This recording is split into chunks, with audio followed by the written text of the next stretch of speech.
Hello friends, എല്ലാവർക്കും നമ്മുടെ പുതിയൊരു വീഡിയോയിലേക്ക് സ്വാഗതം. ഇന്ന് നമുക്ക് അവിൽ കൊണ്ട് നല്ല അടിപൊളി ടേസ്റ്റിൽ ഒരു ഉപ്പുമാവ് ഉണ്ടാക്കാം കേട്ടോ. അതിന് വേണ്ടിയിട്ട് ഒരു ഉരുളക്കിഴങ്ങ് എടുത്തിട്ട് ഇതുപോലെ ക്യൂബ്സാക്കി നമുക്കിതൊന്ന് കട്ട് ചെയ്തെടുക്കാം. ഒരുപാട് ചെറുതായിട്ടല്ല. ഇത് നമുക്കൊന്ന് കഴുകിയെടുക്കണം. ഇനി നമുക്ക് ഒരു സവോളയുടെ പകുതി മതിയാവും, ഒരു മീഡിയം സൈസിലുള്ള സവോള. അത് നമുക്ക് ഒരുപാട് പൊടിയായിട്ടല്ല അരിഞ്ഞിട്ടുള്ളത്, എന്ന് കുറച്ച് ചെറുതായിട്ടാണ്. ഇനി 2 പച്ചമുളക്, അതും ചെറുതായി കട്ട് ചെയ്തെടുത്തിട്ടുണ്ട്. ഇനി വേണ്ടത് മല്ലിയിലയാണ്. അത് നമുക്ക് ചെറുതായി കട്ട് ചെയ്തെടുക്കാം. അപ്പോൾ ഇതെല്ലാം നമ്മളിവിടെ കട്ട് ചെയ്ത് വെച്ചിട്ടുണ്ട്. ഇത് നമുക്കൊരു പാത്രത്തിലേക്ക് മാറ്റാം. ഇനി നമുക്ക് വേണ്ടത് അവിലാണ്. ഒരു ബൗൾ എടുത്തിട്ട് അതിലേക്ക് 1.5 കപ്പ് അവിലാണ് ഞാൻ എടുത്തിട്ടുള്ളത്. ഇത് നമുക്ക് ഒരു 1/4 കപ്പ് വെള്ളം ഒഴിച്ചിട്ട് ഒന്ന് നനച്ചെടുക്കണം. ഒന്ന് കുതിർന്ന് വരണം. ഇത് കനം കുറഞ്ഞ അവൽ കിട്ടുമെങ്കിൽ അതാണ് കേട്ടോ നല്ലത്. വെള്ള അവിൽ എനിക്ക് കനം കുറഞ്ഞ അവൽ കിട്ടിയില്ല. അപ്പം നമ്മൾ സൂക്ഷിച്ച് തന്നെ ഇത് നനച്ചെടുക്കണം. ഒട്ടും കുഴഞ്ഞു പോകാൻ പാടില്ല. എങ്കിലൊന്ന് കുതിർന്ന് വരികയും വേണം.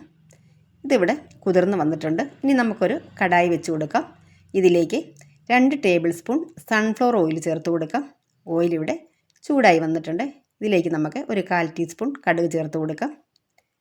ഇനി ഒരൽപ്പം കറിവേപ്പിലയും വറ്റൽമുളകും ചേർത്ത് കൊടുക്കാം. 2 വറ്റൽമുളകാണ് ഞാൻ ചേർത്തിട്ടുള്ളത്. ഒന്ന് കട്ട് ചെയ്തിട്ട് ചേർത്ത് കൊടുത്തിട്ടുണ്ട്. ഇതിവിടെ ഫ്രൈ ആയി വന്നിട്ടുണ്ട്. ഇനി നമുക്കിതിലേക്ക് സവോള ചേർത്ത് കൊടുക്കാം.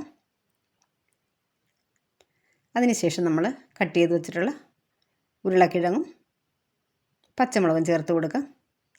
അപ്പോൾ നമ്മുടെ വീഡിയോ കണ്ടുകൊണ്ടിരിക്കുന്ന സമയത്ത് നമ്മുടെ ചാനൽ സബ്സ്ക്രൈബ് ചെയ്യാനായിട്ട് മറന്നു പോകരുതേ.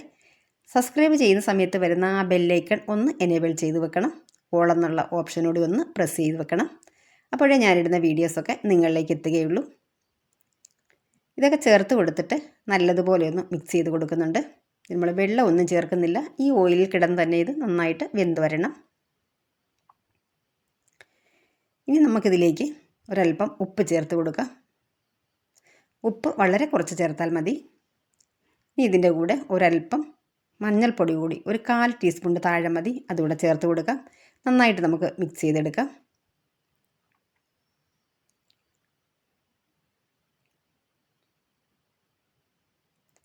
ഇനി പച്ചമുളക് ചേർത്ത് കൊടുക്കാം.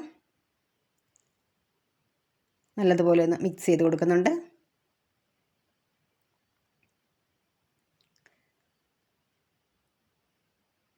ഇനി നമുക്ക് ഒരു 10-15 സെക്കൻഡ് ഒന്ന് അടച്ച് വയ്ക്കാം. അതിൽ കൂടുതൽ വയ്ക്കരുത്, കരിഞ്ഞു പോകാൻ ചാൻസ് ഉണ്ട്. അപ്പോൾ തുറന്നിട്ട് വീണ്ടും ഞാൻ ഇളക്കി കൊടുക്കുകയാണ്. അപ്പോൾ നമ്മുടെ ഉരുളക്കിഴങ്ങൊക്കെ വെന്തിട്ടുണ്ട്. നമുക്ക് നോക്കാം വെന്ത് വന്നിട്ടുണ്ടോ എന്ന്. ഇപ്പോൾ ഇത്രയും വെന്താൽ മതി. ഒരുപാട് വെന്ത് കുഴഞ്ഞു പോകാൻ പാടില്ല. ഇനി നമ്മൾ നേരത്തെ നനച്ച് വെച്ചിട്ടുള്ള അവിൽ ഇതിലേക്ക് ചേർത്ത് കൊടുക്കാം. ഒന്ന് കുതിർന്ന് വന്നിട്ടുണ്ടത്. ഇതിലേക്ക് ചേർത്ത് കൊടുത്തിട്ട് നല്ലതുപോലെ നമുക്കിതൊന്ന് മിക്സ് ചെയ്തെടുക്കാം. നന്നായിട്ട് ഇതിലേക്ക് മഞ്ഞൾപ്പൊടിയുടെ കളറൊക്കെ നന്നായിട്ട് പിടിച്ചിട്ട് നല്ലൊരു രീതിയിൽ കിട്ടണം നമുക്കിത്. ഇപ്പോൾ തന്നെ നമുക്കിതിലേക്ക് മല്ലിയില ചേർത്ത് കൊടുക്കാം. നമ്മൾ നേരത്തെ കട്ട് ചെയ്ത് വെച്ച മല്ലിയില ചേർത്ത് കൊടുത്തിട്ടുണ്ട്. ഒരു 10 സെക്കൻഡ് അടച്ച് വെച്ച് കൊടുത്തു.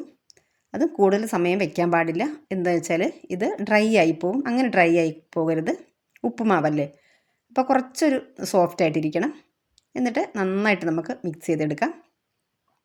അപ്പോൾ നമുക്കിത് 4 മണി സമയത്ത് ചായയുടെ കൂടെയോ അതല്ലെങ്കിൽ രാവിലെ നമുക്ക് നാസ്തയായിട്ടൊക്കെ കഴിക്കാനായിട്ട് നല്ല അടിപൊളിയൊരു ഉപ്പുമാവാണ് കേട്ടോ. അപ്പോൾ ഇത്രയേ ഉള്ളൂ ഇന്നത്തെ വീഡിയോ. താങ്ക്